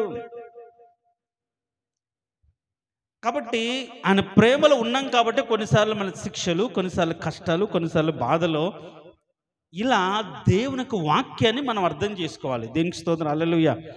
కాబట్టి నేను ఎన్నోసార్లు చెప్తాను, ఎవరైనా శ్రమలో బాధలు ఉన్నారంటే వాళ్ళు పాపం చేసిన దాన్ని బట్టే కాదు, విశ్వాసాన్ని బట్టి కొందరు పొందుకున్న వాళ్ళు ఉన్నారు, కొందరు పోగొట్టుకున్న వాళ్ళు ఉన్నారు. అవునా కదా? హెబ్రీయులకు రాసిన పత్రిక 11వ అధ్యాయంలో అందరూ పొందుకున్నారా? కాకపోతే మనం మొదటి నుంచి నేర్చుకున్న విశ్వాసం ఏంటంటే ప్రార్థన చేస్తే అది ఇస్తాడు, ప్రార్థన చేస్తే ఇది జరుగుతుంది, దేవుడు ఇస్తాడు, ఇవ్వగలిగిన దేవుడు, అడిగిన వారికి ఇచ్చే దేవుడు, ఇవ్వకుండా కూడా ఆగే దేవుడు అని ఎవరు చెప్పరు. ఇచ్చేంత వరకు ఎదురు చూడాలని ఎవరు చెప్పరు. శ్రమలు ఉన్నాయా, బాధలు ఉన్నాయా, కష్టాలు ఉన్నాయా, దేవుడు తీర్చివేస్తాడు, ఒక టచ్తో మొత్తం పోతుంది. అట్లాంటి బోధ పెరిగిపోయి దేవుడు ఇచ్చేవాడిగా, ఒక అన్ని ఇచ్చేవాడిగా చూస్తున్నారు. కానీ ఆయన ప్రేమించేవారుగా ఎవరు మారట్ల, ఆయనకు చిత్తాన్ని అర్థం చేసుకున్న వాళ్ళు ఎవరుగా మారట్ల. ఆయన సంతోషం ఏం చేస్తే ఆయన సంతోషపడతాడనే ఒక మెచ్యూరిటీ క్రిస్టియన్స్గా మారట్ల, పరిణితి చెందిన విశ్వాసంలోకి రావట్ల. ఇంకా ఎప్పుడు జలకలక ఇవ్వు ప్రభా అని అడుగుతున్నారు తప్ప, ప్రభా నేనేం చేయాలి, నేను ఎలా బ్రతకాలి, నేను ఏం చేస్తే నీకు సంతోషం అనే స్థాయికి రావట్ల విశ్వాసులు. నా ఆశ మాత్రం ఇవ్వు అనే కాకుండా నాకు ఇచ్చిన ఇవ్వక ప్రభా నువ్వేం చెప్తావో చెప్పు, అది చేస్తా అనే స్థాయికి రావాలి. దేనికి స్తోత్రం, హల్లెలూయా. చెప్దాం, ప్రైజ్ లార్డ్, హల్లెలూయా. ఆయన ఇచ్చిన ఇవ్వకపోయినా ఆయన చెప్పినట్టుగా మనం చేయగలిగిన స్థాయికి రావాలి. అది విశ్వాసం. అప్పుడు లోకం గురించి ఆలోచన ఉండదు, లోకం గురించి బెంగ ఉండదు, లోకంలో ఉన్న దాని గురించి లేని దాని గురించి దేని గురించి బాధ ఉండదు. నా ఆశ అంతా ఒకటి ఏంటంటే ఆయన చిత్తాన్ని చేయాలనే ఆలోచన మాత్రమే ఉంటుంది. దేనికి స్తోత్రం, హల్లెలూయా. ఇవన్నీ ఈ మధ్య కాలంలో నాలో దేవుడు ఇచ్చినటువంటి తలంపులు, ఆలోచనలు. దేనికి స్తోత్రం, హల్లెలూయా. అందుకనే నా మాట తీరు, నా ఆలోచన, నా పద్ధతి, నా వాక్య ధ్యానం అంతా కూడా మారిపోయింది. ఏ విధంగానైనా సరే దేవుని సంతోష పెట్టాలి అనే ఉద్దేశమే తప్ప మిమ్మల్ని సంతోష పెట్టాలి, మీరు దీవించబడాలి, మీరు ఆశీర్వదించబడాలి, మీరు హెచ్చించబడితే ఇంత కానుకలు వస్తాయి, దాన్ని బట్టి నేను లగ్జరీగా ఉండొచ్చు అనే తలంపు, తప్పుడు ఆలోచన పక్కన పెట్టి ఏ స్థితిలోనూ మన పరిశుద్ధతను కోల్పోకూడదు, నీతిని కోల్పోకూడదు, భక్తిని కోల్పోకూడదు అనే ఆలోచనలోకి మనం రావాలి. అప్పుడు మాత్రమే సంఘములో ఏముంటుందంటే ఒకరినొకరు ఐక్యత ఉంటుంది. ఎందుకంటే ఐక్యత లేకపోతే దేవుడు బాధపడుతున్న తలంపు మన గుండెలలో ఉండాలి. సహోదరుని ద్వేషిస్తే దేవుడు బాధపడతాన ఆలోచన మన బ్రతుకులోకి రావాలి. అలా ఉంటేనే సంఘము ఒకటిగా ఉంటుంది, అభివృద్ధి చెందబడుతుంది. లేకపోతే తారతమ్యాలు ఉంటాయి, హెచ్చు తగ్గులు ఉంటాయి, గొప్ప పేదన ఉంటాయి, నీదేంది నాదేంది ఆలోచనలు ఉంటాయి. ఇవన్నీ కాదు, ఒక్కటిగా ఉండాలి. దేవునికి స్తోత్రం, హల్లెలూయా. ఇలాంటి తలంపులతో ఉన్నప్పుడు దేవుడు నాతో ఏం మాట్లాడాడంటే, అసలు కొట్టలోకి ధాన్యం ఎట్లా వస్తుందయ్యా? కొట్టలోకి ధాన్యం ఎట్లా వస్తుంది అంటే ముందు పైరు పండాలి, అంతేనా? పైరు పండాలి. సో పైరు పండింది అంటే నెక్స్ట్ ఏం జరగాలి? కోత జరగాలి, అవునా కదా? కోత జరగాలి అంటే కొట్లో ధాన్యంతో నిండును అనే మాటకు దేవుడు నాతో ఇచ్చిన తలంపు ఏంటంటే, ఇంతకాలం వాక్యంతో విన్నవాళ్ళు, వాక్యం ద్వారా బలపరచబడిన వారు, లోక సంబంధమైన స్నేహాన్ని, లోక సంబంధమైన ఆలోచనలు వదిలిపెట్టి దాని నుంచి వేరు చేయబడి సంఘంలో చేర్చబడాలి. దేనికి స్తోత్రం, హల్లెలూయా. చెప్దాం, ప్రైజ్ లార్డ్, హల్లెలూయా. కొట్లు అంటే సంఘము, ధాన్యము అంటే విశ్వాసులు. అంటే లోక సంబంధం అంటే లోకంతో, ఇప్పుడు వాళ్ళు పెరిగింది లోకంలోనే, బాగా అర్థం చేసుకున్న పాయింట్. వాళ్ళు పెరిగింది లోకంలోనే, కానీ లోకములో నుండి వేరు చేయబడిన ధాన్యం ఎక్కడికి రావాలి? కొట్లోకి రావాలి, ధాన్యపు కొట్లలోకి రావాలి. ఇప్పుడు కొట్లు ధాన్యంతో నింపబడును అనే మాటకు దేవుడిచ్చిన మాట ఏంటంటే, అర్థం ఏంటంటే, నీ బిడ్డలు, నీ ప్రజలు లోక సంబంధమైన స్నేహాలను వదిలిపెట్టి, లోక సంబంధమైన తలంపులను వదిలిపెట్టి, పాపిష్టి లోకానికి వ్యతిరేకంగా వేరే రక్షణ, వేరే పరిశుద్ధత పొందే స్థితిలోకి రావాలి. అలాంటి ఆలోచనలో ఉండాలి. దేవునికి స్తోత్రం, హల్లెలూయా. చెప్దాం, ప్రైజ్ లార్డ్, హల్లెలూయా. అందుకని పేతురు ప్రకటించినప్పుడు ఏమంటాడు? మీరు మూర్ఖ తరం వారై ఈ లోకం నుండి వేరే రక్షణ పొందండి అంటాడు. మూర్ఖతరం, దేవుని యొక్క పద్ధతి నచ్చదు, దేవుని ఉద్దేశం నచ్చదు. పైగా లోకంలో ఉన్న భక్తి ఎలాంటిదంటే, దేవుడు ఎందుకు ఇవ్వడానికే కదా, దేవుడు ఎందుకు మనకి ఏదైనా చేయడానికే కదా, దేవుడు ఎందుకు మన కష్టాలు తీర్చడానికే కదా అని భక్తి పెరిగిపోయింది. అందుకనే అందరు కూడా దేవుడు అంటే ప్రార్థించడానికి, దేవుడు అంటే ఏదైనా పొందుకోవడానికి, దేవుడు అంటే ఏదైనా ఆయన దగ్గర స్వీకరించడానికి వస్తారు. కానీ ఆ నిజమైన దేవుడు ఏదో తెలుసుకొని భక్తి చేయడానికి రావట్లేదు. దేనికి స్తోత్రం, హల్లెలూయా. సో కొట్లు దానంతో నిండును అంటే మొదట ఏం జరగాలంటే, ధాన్యము కొట్లలోకి రావాలంటే, సంఘంలోకి రావాలంటే వాళ్ళు కోయబడాలి. కోయబడితే వేరు చేయబడాలి.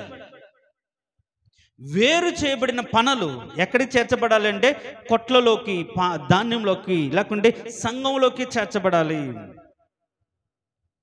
సో ఇక మీదటే మనం ఏమని ప్రార్థన చేయాలి సంఘ వాగ్దాన విషయంలో అంటే, ఇప్పటికీ చాలా మంది కూడా లోకంలోనే జీవిస్తున్నారు. దీనికి స్తోత్రం, హల్లెలూయా. అవునా కాదా? లోక స్నేహాలతోనే, లోక వ్యసనాలతోనే, అంటే దేవుని ఎద్దుకు రాకుండా, కొట్లోకి రాకుండా, దేవునికి మందిరంలోకి రాకుండా, దేవునికి సంఘంలోకి రాకుండా, సహవాసంలోకి రాకుండా ఎక్కడున్నారంటే లోకంలో ఉన్నారు. వాళ్ళు ఎదిగారు, ఫలించారు. లోకంలో రాలిపోకూడదు. ఆ గింజలు ఎక్కడ పడాలి? సంఘంలో పడాలి. లోకంలో రాలిపోకూడదు, లోకంలో ఉండిపోకూడదు. కాబట్టి ఇక మీద మనం ఈ 2 నెలలు చేయబోయే అంటే మనం చేసే ప్రార్థన ఏమై ఉండాలంటే, ఇంకా మా సంఘంలో చాలామంది ప్రభా నీ సన్నిధిలోకి రాలేదు, కొట్లు ధాన్యంతో నిండును అని చెప్పేవు కదా ప్రభువా, కాబట్టి మా సంఘం నీ బిడ్డలతో నింపబడాలి. దేవునికి స్తోత్రం, హల్లెలూయా. లోకం నుంచి వేరు చేయబడినటువంటి వ్యక్తులతో నింపబడాలి. లోక స్నేహాలను వదులుకున్నటువంటి, నిన్ను కోరుకున్న సహవాసానికి వచ్చే వ్యక్తులుగా రావాలి. అది సంఘంలో ఏ విధంగా అయింది? దినదినము చేర్చబడుతుండేరు. ఎక్కడ చేర్చబడ్డారు? కొట్లలో చేర్చబడ్డారు, సంఘంలో అట్లా దినములు జరుగుతుండగా దేవుడు ఏం చేయాలంటే, చాలామందిని, మన బిడ్డలను, మన సంఘస్థులను, మన సంఘంలో ఉన్న వేపుగా పెరిగిన వారు లోక స్నేహాన్ని, లోకపు యొక్క పాపిష్టి బ్రతుకును వదిలిపెట్టి, దానికి దాన్ని వదిలిపెట్టి దేవుని సన్నిధికి రావాలి. దేనికి స్తోత్రం, హల్లెలూయా. ఇంకా బాధాకరమైన విషయం ఏంటంటే, ఎజ్రా కూడా ఏడుస్తాడు. మీరు కానీ ఎజ్రా గ్రంథం 10వ అధ్యాయం కానీ చదివితే ఒక మాట చూడండి. అంటే ఇక్కడ కేవలం విశ్వాసులు మారు మనసు పొంది రక్షణ పొంది మందిరంలో చేర్చబడమే కాదు, ఇంకా ఏం జరగాలి వేరుబాటు అంటే చూడండి 9వ అధ్యాయం, ఎజ్రా గ్రంథం 9వ అధ్యాయం. నేను చదువుతానమ్మా, 2వ వచనం నుంచి నేను చదువుతాను. వారి కుమార్తెలు పెళ్లి చేసుకొనొచ్చు, తమ కుమారులను తీసుకొనొచ్చు. చూడండి, పరిశుద్ధ సంతతిగా ఉండవలసిన తాము ఆ దేశపు జనులతో కలిసి కొనిన వారైరి.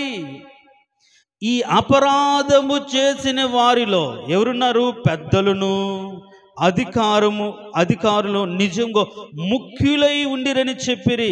నేను ఈ సంగతి విని నా వస్త్రము నా పైదుప్పడు చింపుకొని తల వెంట్రుకలు నా గడ్డము వెంట్రుకలు పెరికి వేసుకొని విభ్రాంతి పడి కూర్చుంటిని. ఈయన ఎజ్రా చర్చి ముందే ఆ యొక్క వీధిలోనే నడి రోడ్డు మీదనే కుప్పగూలిపోయి గడ్డం యొక్క పెరిగి వేసుకొని తల వెంట్రుకలు ధూళిపోసుకొని బట్టలు చించి వేసుకొని వేదన పడుతూ దుఃఖపడుతూ అంగలారుస్తూ ఉన్నాడు. కారణం ఏంటి అంటే కారణం ఏంటి చెప్పండి? కారణం ఏంటి? పెద్దలు అనబడిన వారు అంటే దేవుని ఎరిగిన వారు, దేవునితో ఎక్కువ సహవాసం కలిగిన వారు ఎలా ఉన్నారంటే లోకంతో కలుసుకున్న వారై ఉన్నారంట. ఎంత దారుణం అండి! నడిపించే వాళ్ళు, దేవుని గురించి బోధించవలసిన వాళ్ళు, ఒక తరాన్ని దేవుని కోసం తయారు చేసిన తరంగా ఉండవలసిన వాళ్ళు ఇంకా ఏం చేస్తున్నారు? లోకస్తులతో కలుసుకుంటున్నారు.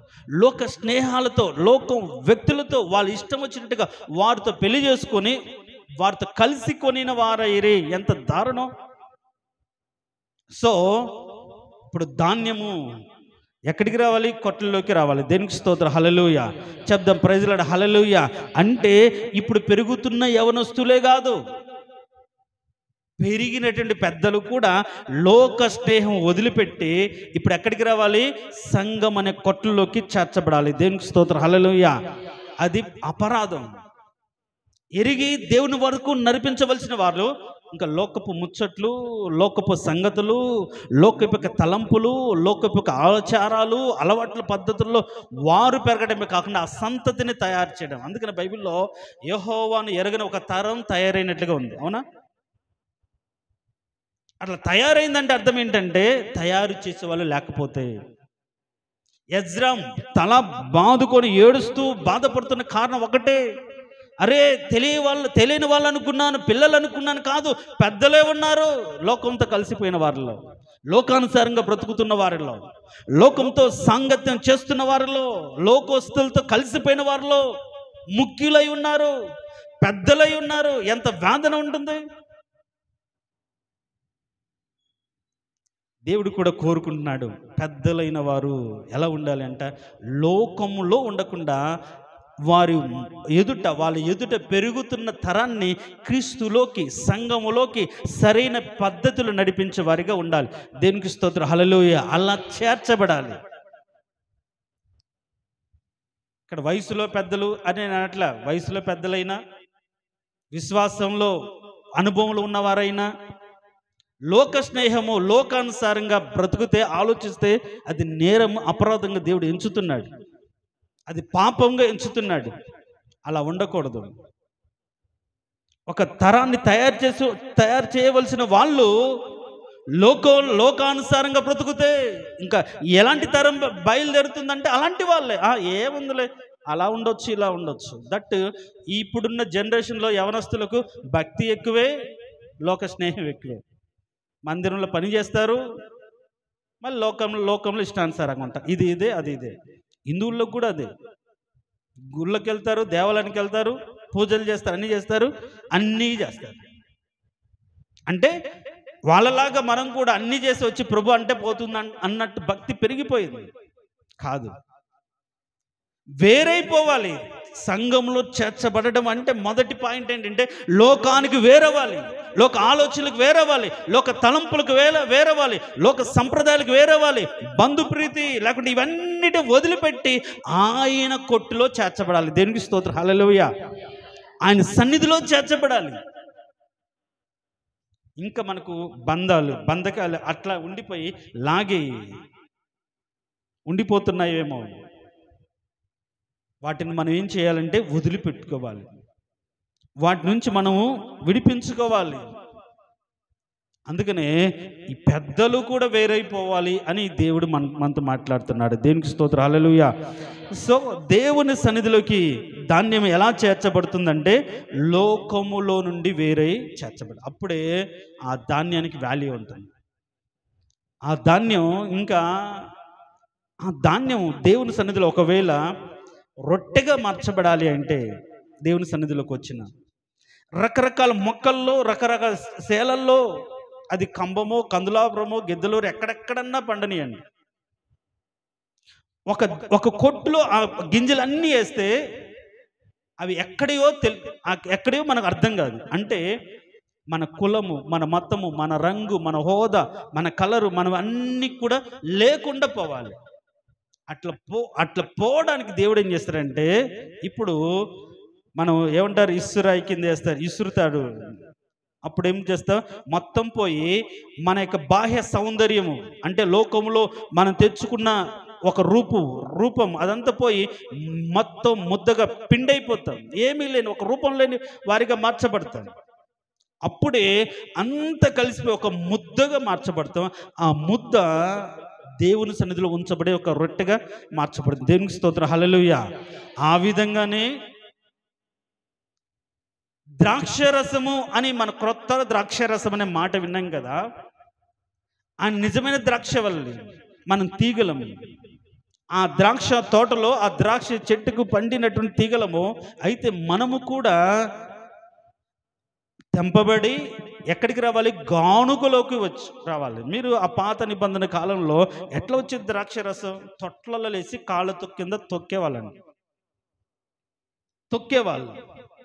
తొక్కుతూ ఉంటే ద్రాక్షరస గానుకలకు పైగా పొర్లి పారుతుంది. ఇప్పుడు మీరు ఆశీర్వాదం పొర్లి పారాలి అని కోరుకుంటున్నారు కదా, ఎట్లా పొర్లి పారుతుంది వాక్యానుసారంగా చెప్పండి. ఇప్పుడు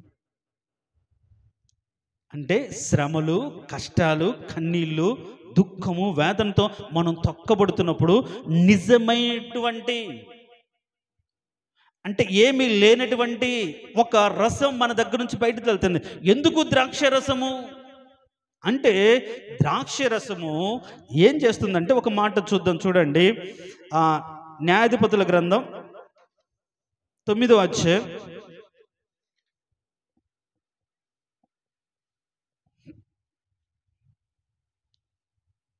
9:13 వచ్చింది.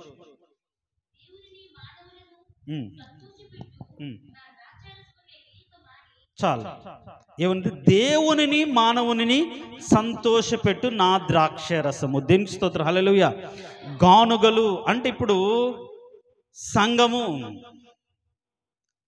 వాక్యము సుత్తె వంటిది, వాక్యము కత్తి వంటిది, వాక్యము బండలు చేయు శుద్ధి వంటిది. కాబట్టి వాక్యము ద్వారా మనం కొట్టబడి, నలగొట్టబడి, దంచబడితే, ఈ వాక్యము ద్వారా మనము ఒక రూపంలోకి రాబడితే, శ్రమలు, వ్యాధులు వాటన్నిటి చేతి నలగబడి ఒక రసంలాగా మార్చబడితే, ఈ ద్రాక్ష రసం ఏం చేస్తుందంటే ఎవరిని సంతోషపరుస్తుంది?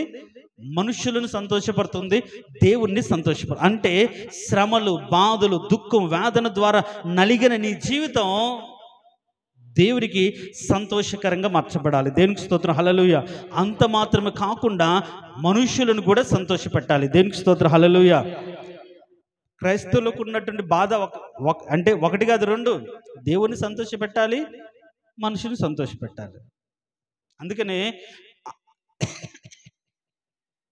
ఆయన శిష్యుడై ఉండగోరువాడు ఏం చేస్తాడు? తన శిలువను ఎత్తుకొని ఆయన వెంబడించాలి అన్నాడు. అంటే శిలువ అనేది ఎదుటి వారి కష్టాలు, పాపాలు మనం మీద వేసుకొని ఆయన వెంబడించాలి. చూడండి, అలానే యేసుక్రీస్తుని ఎరిగిన మన జీవితాల్లో తెలుసుకోవాల్సిన సత్యం ఏంటంటే, క్రొత్త ద్రాక్షరసంగా మార్చబడడం. అది ఆనందాన్ని ఇస్తుంది. అంటే మన సాక్ష్యం, మన జీవితం నలగొట్టిన మన బ్రతుకు ఎదుటి వారికి, దాన్ని త్రాగే వారికి, దాన్ని స్వీకరించే వారికి ఏ విధంగా ఉండాలి? ఆనందకరంగా ఉండాలి. దేవునికి స్తోత్రం, హల్లెలూయా. అంటే నిన్ను స్వీకరించే వారికి, నిన్ను అంగీకరించే వారికి నువ్వు ఏ విధంగా ఉండాలి? సంతోషకరంగా ఉండాలి, ఆనందకరంగా ఉండాలి. ఎప్పుడు వస్తుంది వారికి ఆనందం అంటే, నువ్వు నలగొట్టబడి, శ్రమల ద్వారా నలగొట్టబడి ఒక అనుభవాన్ని పొందుకొని, ఒక శక్తిని పొందుకొని, ఒక రుచిని పొందుకొని నువ్వు పొందుకుంటావు. అప్పుడు నీ అనుభవం, ఆ శ్రమలో, బాధల్లో, దుఃఖంలో, కష్టంలో నువ్వు పొందుకున్న రుచి అనే అనుభవం వారు అంగీకరించినప్పుడు, స్వీకరించినప్పుడు వాళ్ళకి ఆనందం ఇస్తుంది. ఇదిగో ఈ శ్రమల ద్వారా నలగొట్టబడి బలపరచబడిన వీరి సహవాసంలో ఉంటే, నాకు శ్రమ కలిగినప్పుడు, నాకు బాధ కలిగినప్పుడు, నేను ఇబ్బంది పడ్డప్పుడు వాళ్ళ అనుభవం నుంచి నేను నేర్చుకుని స్థిరపరచబడతానే నమ్మకాన్ని ఎదుటి వారికి కలగచేసే ఒక ఆత్మీయ సంబంధమైన అనుభవంలోకి మనం రావాలి. దేవునికి స్తోత్రం. హల్లెలూయా చెప్దాం. Praise the lord. హల్లెలూయా. ధాన్యము చేర్చబడాలంటే వేరుబాటు జీవితం ఉండాలి. వేరైపోయి రక్షణ పొందినట్టుగా వేరే దేవుని సంఘంలో చేర్చబడి, సంఘంలో నలగొట్టబడి దేనిగా మార్చబడాలి? ద్రాక్షరసంగా మార్చబడాలి. నీ బ్రతుకు అంటే, మన బ్రతుకు మన కుటుంబాన్ని మాత్రమే సంతోషపెట్టేది కాదు, దేవుణ్ణి సంతోషపెట్టాలి మొదట, తర్వాత అందరినీ కూడా సంతోషపెట్టాలి. నీకు నువ్వే సంతోషపడతాను అంటే అది స్వార్థపూరిత భక్తి. దేవుడు ఆ భక్తిని హర్షించడు, అంగీకరించడు. ఇప్పుడు గానుగలకు పైగా ఏంటంటే ద్రాక్షరసం అంటే, నలగొట్టబడిన మన జీవితాల్లో దేవుడు కోరుకుంటున్న ఒక రూపు రావాలి. అబ్రహామును దేవుడు నలగొట్టాడు, శ్రమల ద్వారా పరీక్షించాడు. ఇప్పుడు దానిని బట్టి అబ్రహామును గురించి ఒకటే ఒక మాట, ఇందును బట్టి నువ్వు దేవునికి భయపడువాడు అని నేను గ్రహిస్తున్నాడు. దేనిని బట్టి? దేవుడు చెప్పిన మాటను చేసిన దాన్ని బట్టి, దాన్ని నమ్మి బ్రతికిన దాన్ని బట్టి.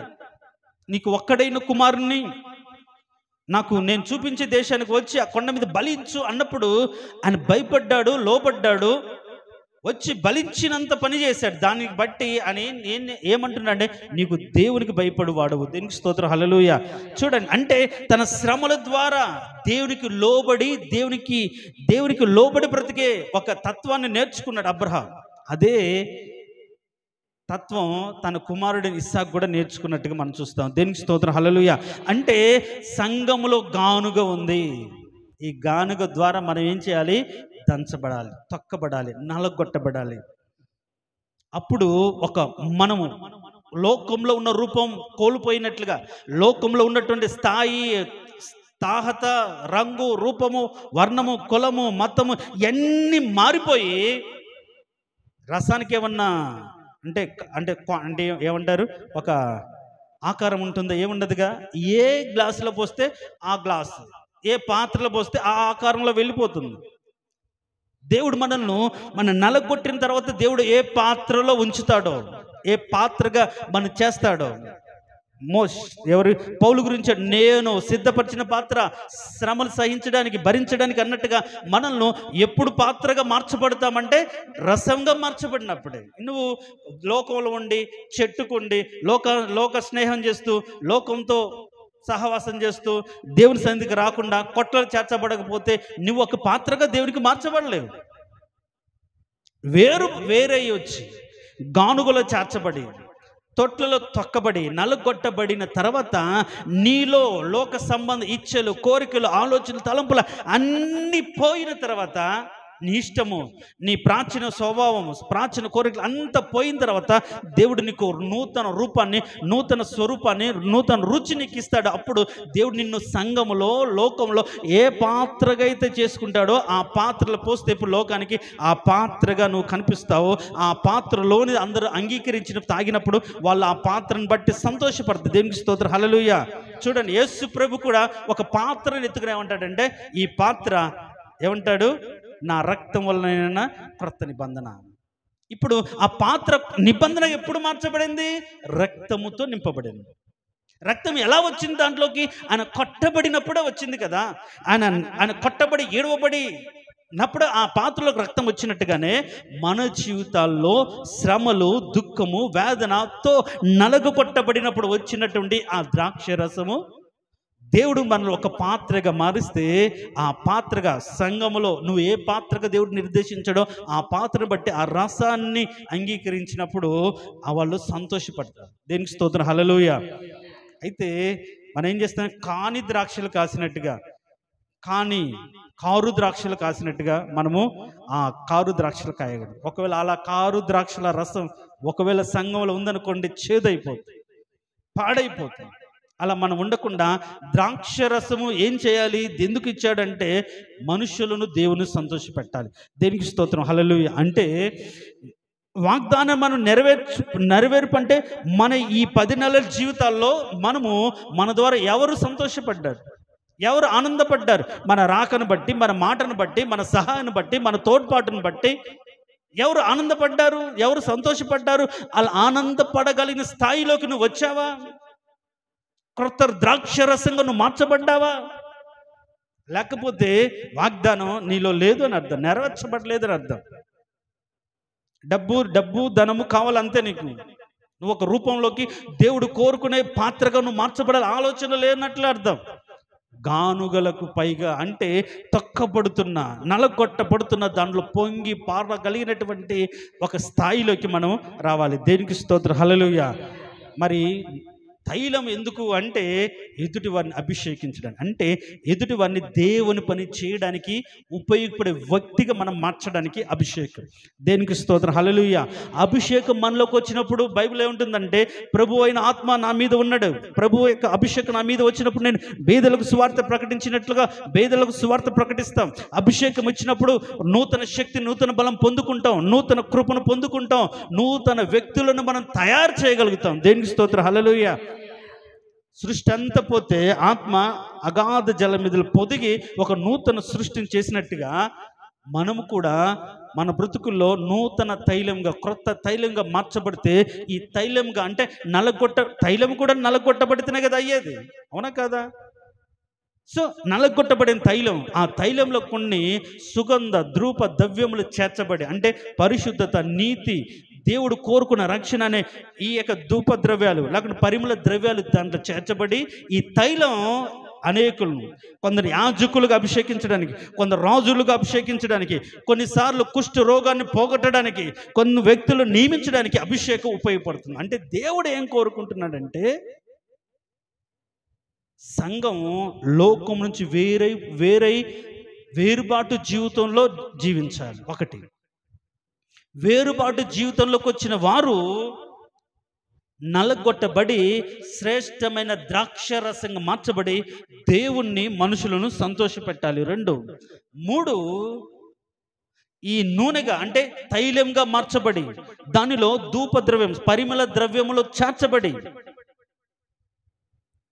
అంటే నీతి, పరిశుద్ధత, మంచితనం, ఇవన్నీ ఈ పరిమళ ద్రవ్యము చేర్చబడి ఆ ద్రవ్యముతో నింపబడిన తైలం ఎదుటి వారిని అభిషేకించడానికి, రాజులుగా మార్చడానికి, తర్వాత ఇంకా యాజకులుగా అభిషేకించడానికి మనమే ఒక తైలంగా మార్చబడాలి. దేనికి స్తోత్రం, హల్లెలూయా. దేవునికి స్తోత్రం, ప్రైజ్లార్డ్, హల్లెలూయా. వీటన్నిటిని బట్టి మనలో మన ప్రవర్తనలో ఒక మార్పు రావాలి. నలగొట్టబడుతున్నప్పుడు దేవుడు అంగీకరించే స్థితిలోకి మనం రావాలి, మనుషులు అంగీకరించే స్థితిలోకి రావాలి. యేసు ప్రభువు కూడా తన శరీరధర ఉన్న దినాల్లో మహారోదనతో, వేదనతో, కన్నీళ్లతో తను మరణం నుంచి విడిపించబడి ప్రార్థనలు, యాచనలు సమర్పించి అంగీకరించబడ్డాడు. ఆయన శ్రమల ద్వారా విధేయత నేర్చుకున్నట్లుగా ఉంది. మన జీవితాల్లో, మన శ్రమల్లో, ఈ 10 నెలల కాలంలో ఎదుర్కొన్న శ్రమలను బట్టి ఒక రూపంలోకి మనం మార్చబడాలి. అది పరిశుద్ధమైన రూపంగా ఉంచబడాలి. మనం ఈ 10 నెలల కాలంలో వచ్చిన శ్రమలు, దుఃఖం, కన్నీటిని బట్టి ఒక ఆలోచనలోకి మనం వచ్చి, ఇదిగో ఇందుకే కదా ఈ శ్రమలు వచ్చి, కాబట్టి ఆయన కోరుకున్న రూపం నాలోకి రాకపోయినంత కాలం నేను కొట్టబడుతుంటాను, నేను దంచబడుతున్నాను, నేను నలగొట్టబడుతుంటాను. వన్స్ ఒక రూపం వచ్చిన తర్వాత కొట్టబడం. ఒక వ్యక్తి శిల్పి ఉన్నాడు అనుకోండి, ఒక ఒట్టి రాయి తెచ్చుకుని ఏం చేస్తాను, ఆయన మనసులో ఒక రూపం ఉంటుంది. ఆ రూపం వచ్చేంత వరకు దాన్ని ఏం చేస్తారు, చెక్కుతూనే ఉంటారు. అంటే అంతవరకు అది కొట్టబడుతూ ఉంటుంది. ఒక రూపం వచ్చింది, కొడతాడా? ఏం రాదు. తీసుకెళ్ళి ఒక చోట పెడతాడు. అప్పుడు అందరూ దాన్ని చూసి ఏం చేస్తారు, కొందరు లోక సంబంధి పూజించే వాళ్ళు పూజిస్తుంటారు, గౌరవించే వాళ్ళు గౌరవిస్తుంటారు, సంతోషపడుతున్నారు. అలానే మనం తొక్కబడము అంటే నలగొట్టబడడం, శ్రమ పడడానికి ఒక రూపం వచ్చేంత వరకే. ఒక మాట, ఇంకా నీకు రూపం రాలేదంటే నువ్వు ఏం చేయబడతావు, కొట్టబడతావు. ఇంకా నీ బ్రతుకులకు ఒక రూపం రాలేదంటే కొట్టబడతావు. 2010లో దేవుడు నాతో మాట్లాడే మాట ఒకటే, బోల్తా కొట్టే పరిస్థితులు ఉన్నప్పుడు దేవుడు, నేను పశ్చాత్తాపపడి ప్రార్థన చేసుకున్నప్పుడు, ఇంకా నువ్వు దేవునికి నాకు లోబడవా? ఇనుము లోబడకపోతే కాల్చబడి సమ్మట దెబ్బలు పడ్డాయి. ఒక రూపం వచ్చేంత వరకు నీకు దెబ్బలు తప్పదు, కానీ బంగారంలాగా త్వరగా లోబడితే ఆ దెబ్బల నుంచి తప్పించుకుంటా. ములికోలకు ఎదురుతానంటే నీకు కష్టం అన్నప్పుడు నేను లోబడ్డాను. కాబట్టి శ్రమలు జరుగుతున్నాయి, కష్టాలు వచ్చాయి, కాబట్టి ఇష్టానుసారం బ్రతికితే ఇంకా దెబ్బలు ఎక్కువైతాయి. కాబట్టి దేవుడు నిన్ను ఒక రూపంలోకి మారుస్తున్నాడు. కాబట్టి అంగీకరించి లోబడి నిన్ను ద్రాక్షరసంగా, నిన్ను తైలంగా, అందరూ ద్రాక్షరసం కాకపోవచ్చు, అందరూ తైలంగా మార్చబడకపోవచ్చు. కొందరు తైలంగా మార్చబడతారు, కొందరు ద్రాక్షరసంగా మార్చబడతారు. కాబట్టి దేవుడు ఈ వాగ్దానాన్ని మన జీవితంలో నెరవేర్చాలని చూస్తున్నాడు. ఏంటి? వేరుబాటు జీవితం కలిగిన వ్యక్తులకు సంఘంలో చేర్చబడి, వాక్యము ద్వారా, శ్రమల ద్వారా నలగొట్టబడి, ఒక పరిశుద్ధమైన శ్రేష్టమైన జీవితంలోకి మనం మార్చబడి, దేవుడు కోరుకున్నట్లుగా, దేవుడు అంగీకరించినట్లుగా, దేవుడు ఆనందపడే ఒక స్థితిలోకి మనం వచ్చిన మనం అనేకులను మనలాంటి యాజకులుగా లేకుంటే పరిశుద్ధులుగా తీర్చబడ్డానికి మనమే వారిని అభిషేకించే స్థాయిలోకి రావాలని కోరుకుంటున్నాడు. దేవునికి స్తోత్రం. హల్లెలూయా చెప్దాం. Praise lord. హల్లెలూయా. మరి జూలైలో ఒక అభిషేక కార్యక్రమం జరిగింది. దేవుడు వాగ్దానాన్ని మన సంఘంలో నెరవేర్చాడు. దేవునికి స్తోత్రం. హల్లెలూయా. నాలో ఒక మార్పును కలగజేశాడు. లోక సంబంధమైన ఆలోచనతో కాకుండా శ్రేష్టమైన ఆత్మ సంబంధమైన ఆలోచనతోనే దేవునికి మాటలు చెప్పడానికి, దేవునికి చిత్తాన్ని, దేవునికి ఉద్దేశాన్ని కలగచేయడానికి, ఒక రూపంలోకి మార్చబడ్డానికి దేవుడు నాకు కృపనిచ్చాడు. దేవునికి స్తోత్రం. హల్లెలూయా. వీటన్నిటిని బట్టి మనలో సంఘం ఒక మార్పు చెందాలి, ఒక మార్పు రావాలి. మన సంఘాన్ని చూస్తే అందరూ కూడా ఆనందపడే స్థితిలోకి రావాలి. సంఘం అంతా ఒక ద్రాక్షరసంగా, అందరూ అంగీకరించగలిగినటువంటి, అందరూ తాగగలిగినటువంటి, అందరూ సంతోషింపగలిగినటువంటి ద్రాక్షరసంగా సంఘము మార్చబడాలి. అంత మాత్రం కాదు, అనేకులు అభిషేకించగలిగిన స్థాయిలోకి విశ్వాసులుగా మార్చబడాలి. దేవునికి స్తోత్రం. హల్లెలూయా చెప్దాం. Praise lord. హల్లెలూయా. అలా కాకుండా నేను మార్చబడను, నేను కొట్టబడను, నేను లోకంలోనే ఉంటాను, లోకంలోనే బ్రతుకుతాను అనే స్థితిలో కాకుండా, ప్రభువా మా సంఘానికి ఇచ్చిన వాగ్దానం, లోకం నుంచి వేరుబాటు జీవితం కలిగి నీ సన్నిధిలో చేర్చబడ్డావు. కాబట్టి ఇంకా చాలామంది లోకంలోనే ఉన్నారు. లోకం అంటే దేవుని ఎరిగిన వారు లోకంలో బ్రతుకుతున్నారు. కాబట్టి వాళ్ళలో ఒక మార్పు కలగచేయని మనం ప్రార్థన చేయాలి. ఒకటి. రెండు, నీ సన్నిధిలోకి చేర్చబడిన మేము, నీ సంఘంలో చేర్చబడిన మేము నలగొట్టబడి, నన్ను నేను నలగొట్టుకొనుచు హోమ ద్రవ్యమౌదును నిరంతరం అని చెప్పుకున్నట్లుగానే మనము సజీవ యాగముగా మన క్రియలను సమర్పించుకొని, మన క్రియలు దయించి వేసి ఆయనకి ఇష్టమైన అర్పణగా మార్చబడ్డానికి మనల్ని మనం నలగొట్టుకొని, వాక్యం ద్వారా నలగొట్టుకొని, శ్రమల ద్వారా నలగొట్టుకొని ఒక రూపంలోకి మార్చబడి, ఇదే క్రీస్తు మనకు ఇచ్చిన రూపం అని చెప్పే విధంగా అనేకులు మన రూపాన్ని, దేవుడు మనకు అనుగ్రహించిన రూపాన్ని చూసి సంతోషపడినట్లుగా ఒక ప్రత్యేకమైన మార్పు మన బ్రతుకులో కనిపించాలి. అంత మాత్రం కాకుండా ఆ మార్పును బట్టి మనలో అభిషేకం అనేకులను ఏం చేయాలంటే అభిషేకించే వారిగా మార్చబడాలి. ఇది దేవుడు మనకిచ్చిన వాగ్దానం. దేనికి స్తోత్రం. హల్లెలూయా చెప్దాం. Praise lord. హల్లెలూయా. కాబట్టి ఈరోజు మనం చేసే ప్రార్థన ఏంటంటే, ఇంకా లోకంలో చాలామంది బతుకుతున్నారయ్యా, వాళ్ళు కొట్లలోకి మార్చండి, లోక సంబంధం తగ్గొట్టి నీ సన్నిధిలోకి మార్చండి. వచ్చిన వారు నీ సన్నిధిలో నీ రూపంలోకి మార్చబడేటట్టుగా, వాళ్ళ బ్రతుకుల శ్రమలు దుఃఖంలో నీలాగా మార్చబడే స్వభావం, నీలాగా మార్చబడే కృపను వారికి అనుగ్రహించండి అని ప్రార్థన చేయాలి. ఆ స్వభావం ఏర్పరచబడిన వారు, ఆ స్థాయిలోకి వచ్చిన వారు అనేకులను పరిశుద్ధపరిచేవారిగా, అనేకులను వాక్యంలో స్థిరపరిచేవారిగా మనము మార్చే సంఘంగా మనము మార్చబడాలి. దేవునికి స్తోత్రం. హల్లెలూయా. దేవుడు ఈ వాగ్దానాన్ని, ఈ వాక్యాన్ని దేవుడు మన జీవితంలో దేవుడు సిద్ధపరిచి, స్థిరపరిచి నెరవేర్చునుగాక. ఆమేన్. తలలు వంచని చిన్న ప్రార్థన చేసుకుందాం.